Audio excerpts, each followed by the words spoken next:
Welcome back to the Empire of the Isles, a rich, Victorian-inspired fantasy world with a distinct style and an exotic cast of characters.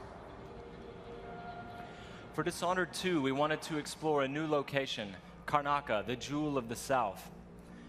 Our approach to world creation is very layered. Our art and design teams work together to create a strong sense of place with a well-realized culture.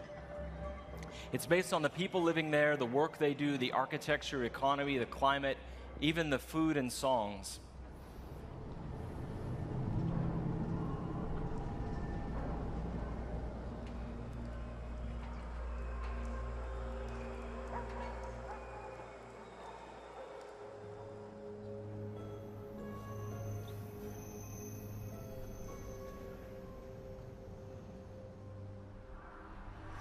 In order to bring Karnaca to life, we've created a custom game engine designed to support our signature art direction and level design.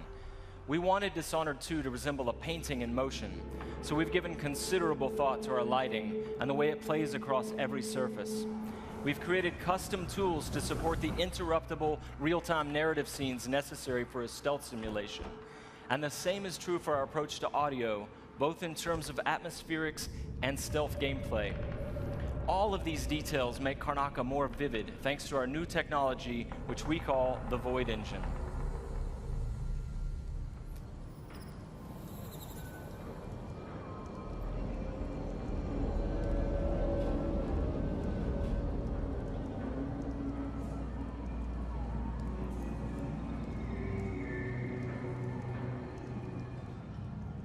In crafting spaces for you to explore, we've got several creative goals. We want the environment to feel coherent and complete, plausible. Where do these characters live and how do they get to work? Is there a viable pathway that makes sense? Where do they take their breaks or stop for lunch? But it goes further than that. For Dishonored 2, we felt compelled to ask ourselves about the history of a given street or shop. What was there a decade before the player arrives in Karnaca? Often you can see the layers of history, watermarks on the wall from past floods, peeling posters and advertisements from years ago. We want every market, every alley to tell a story and to offer you the chance to see something novel or intriguing.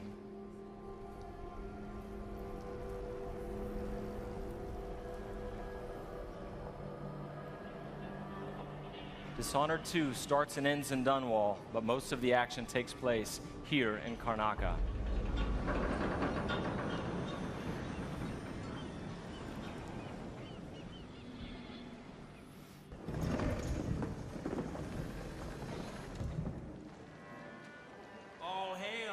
Imperial Majesty, Emily Caldwin.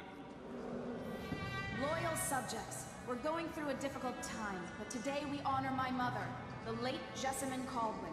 May her memory survive through the ages. Emily. You look tired, Father. Every year, I think the anniversary of Jessamine's death will be easier, but it never is. I wish Mother was still the Empress. I don't think I'm very good at this. You're still learning. Don't worry about the rabble-rousers, and we'll catch the Crown Killer, eventually. People are saying it's you, but these assassinations are a misguided effort to protect me. No, someone's trying to make us look guilty by targeting your enemies. I wish I could just run away from all this. Sometimes you do. You think I don't know about your nights out on the rooftops? Courage. The ceremony will be over soon. Royal Protector and Father. I should have passed a law against that combination of titles years ago.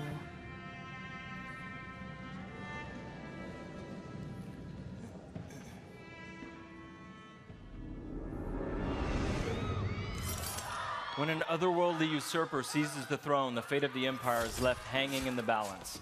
Dishonored 2 offers you the choice of playing as Empress Emily Caldwin or the Royal Protector, Corvo Attano. Emily and Corvo are both fully voiced this time with their own perspectives and emotional responses to the events transpiring around them. Whoever you choose to play, you've got to flee Dunwall, your home, and travel to Karnaca in order to unravel the threads of a conspiracy and take back what's yours. Gotta get away. I should talk to the captain of that ship.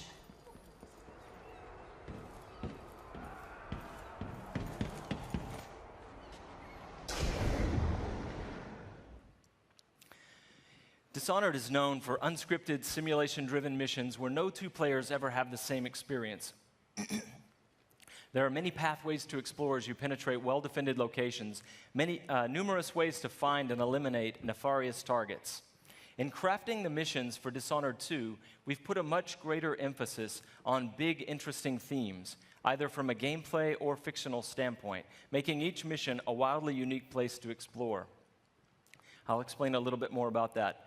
Today we're going to show you the Dust District, an industrial ruin ravaged by terrible storms that hit at random intervals. In the Dust District, a militant religious faction called the Overseers is at war with the Howler Gang. The leaders of both factions are trying to take each other down. You can side with the Overseers or the Howlers or neither. There are many ways to complete the mission. She'll tell you more. I'll wait here in the skiff and take you back to the dreadful whale after you finish.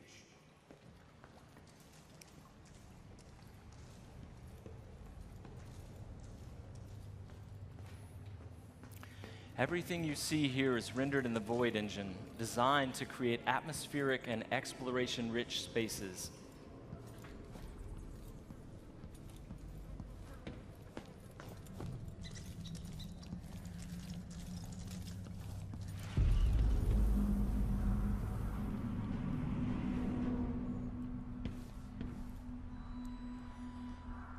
To reach our target, Vice Overseer Byrne, we've got to get past a Grand Guard checkpoint sealed off by a wall of light. A cruel security device reinstated by the Duke of Serkonos. Orders from the Duke. We're losing too many people. Good soldiers blinded by that hallucinogenic powder the Howlers use, then stabbed to death or dragged down by the Abbey's hounds. One young lieutenant got hit by an Overseer grenade, and that was it. He was one of the Duke's distant cousins or something. Shit. Let's hope they do enough damage to each other so the fight goes out of them. That won't happen until someone manages to kill either Paulo or Vice Overseer. We've made much greater use of vertical space for Dishonored 2, encouraging players to explore the rooftops above the streets. Dust out of my ears.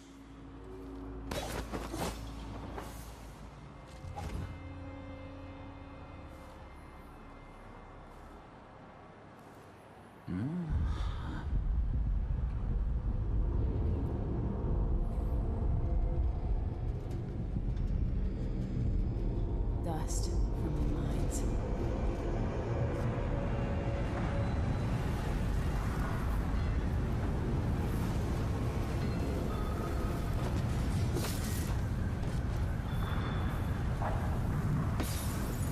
The storm alters visibility for the AI and for the player. A random storm hits and Emily comments on it. Many of the security devices in Dishonored 2 are powered by wind, a unique feature of Karnaca, so here we're switching off the windmill to get through the wall of light. There'll be a lot going on in this next fight. Drop attack, guards climbing and vaulting, combat choke, and Emily using far reach to pull an explosive whale oil tank toward her from a distance.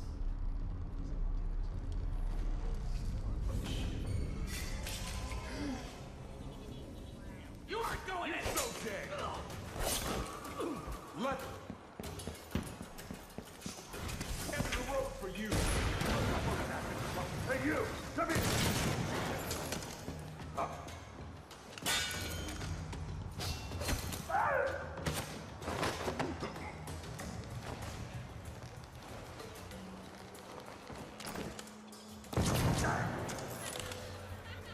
All right, let's jump forward closer to our target, Vice Overseer Byrne. The Overseers are fighting the Howler Gang for the hearts and minds of the people of Karnaca. What happens here will influence Karnaca's future and the endgames. The Chancellor, the Eyeless. The Vice Overseer hasn't shared his plans with me. He's upstairs now, so I assume we'll learn something before long. Here we're going to use Emily's Mesmerize power to lull a group of Overseers into a stupor, evading combat altogether. Mesmerized, they won't notice Emily or even remember that she was here.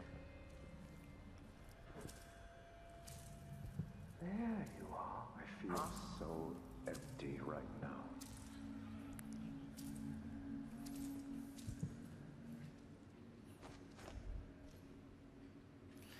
Far Reach can be upgraded not only to pull objects from a distance, but also enemies, so you can finish them off in midair.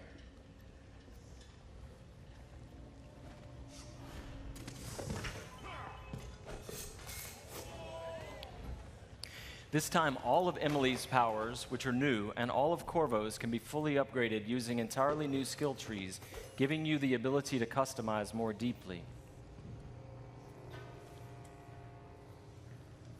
If you're new to the Dishonored series, it's all about options and exploration, playing at your own pace. The game has many different pathways through each mission, and also different approaches, stealth or combat, lethal or non-lethal, and a wide array of supernatural powers that will dramatically change the experience as you play. We're very close to Vice Overseer Byrne's office now.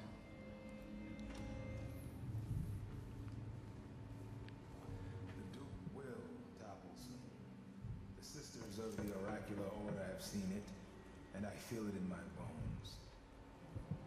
So this stalemate with the Howlers must be resolved. Byrne is giving a briefing using a projector.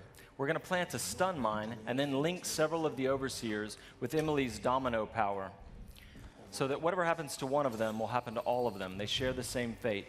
Died trying to bring power. We suffered fatal injuries. Somehow he comes back the next day to fight again. Whatever witchcraft he has. Switching off the projector will attract Vice Overseer Byrne's attention, and when the mine affects one Overseer, it will affect all of them.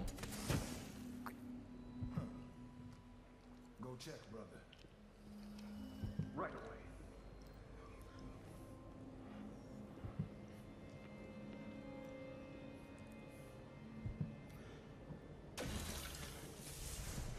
There are many creative ways to use Domino.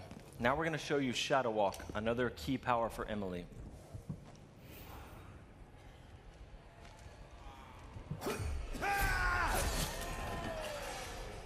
Shadow Walk is useful for stealth and combat. You saw it in the announced trailer that we made for the game, and you can fully use it in the game. Like all the powers, it can be upgraded in a variety of ways. With Vice Overseer Byrne out of the picture, the leader of the Howlers will owe Emily a favor, and that's just one way to complete the Dust District mission. Before closing today, we want to demonstrate another signature environment from a mission called A Crack in the Slab. It's another example of the missions in Dishonored 2 and how they're built around big, interesting themes. This mission takes place in a ruined manor that's been sealed for several years. At the start, the outsider appears and explains that reality was warped inside this place after an occult event.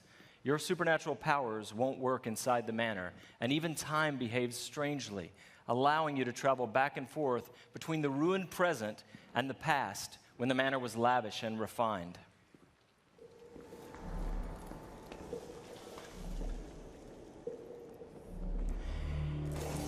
Here we're in the present, when the manor is in ruins.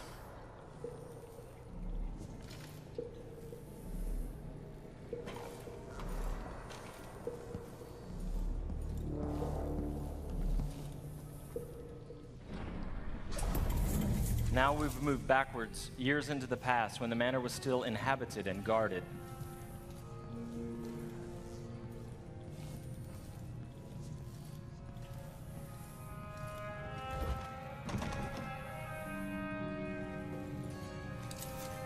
Looking through the lenses of the outsider's timepiece, you can see the alternate timeline.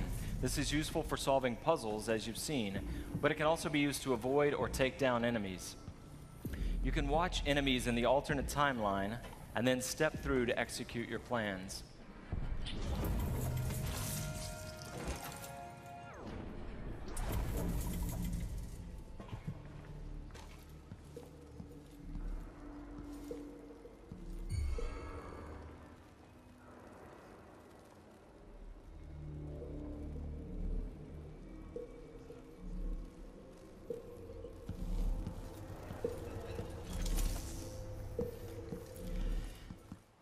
We hope you're going to love the game as much as we do.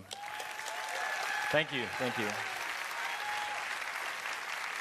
I have to once again give a shout out to my team in France. They've worked so hard and they are so passionate about the game and the first game. They're really ready for you to get you guys to get your hands on it, and you don't have to wait long.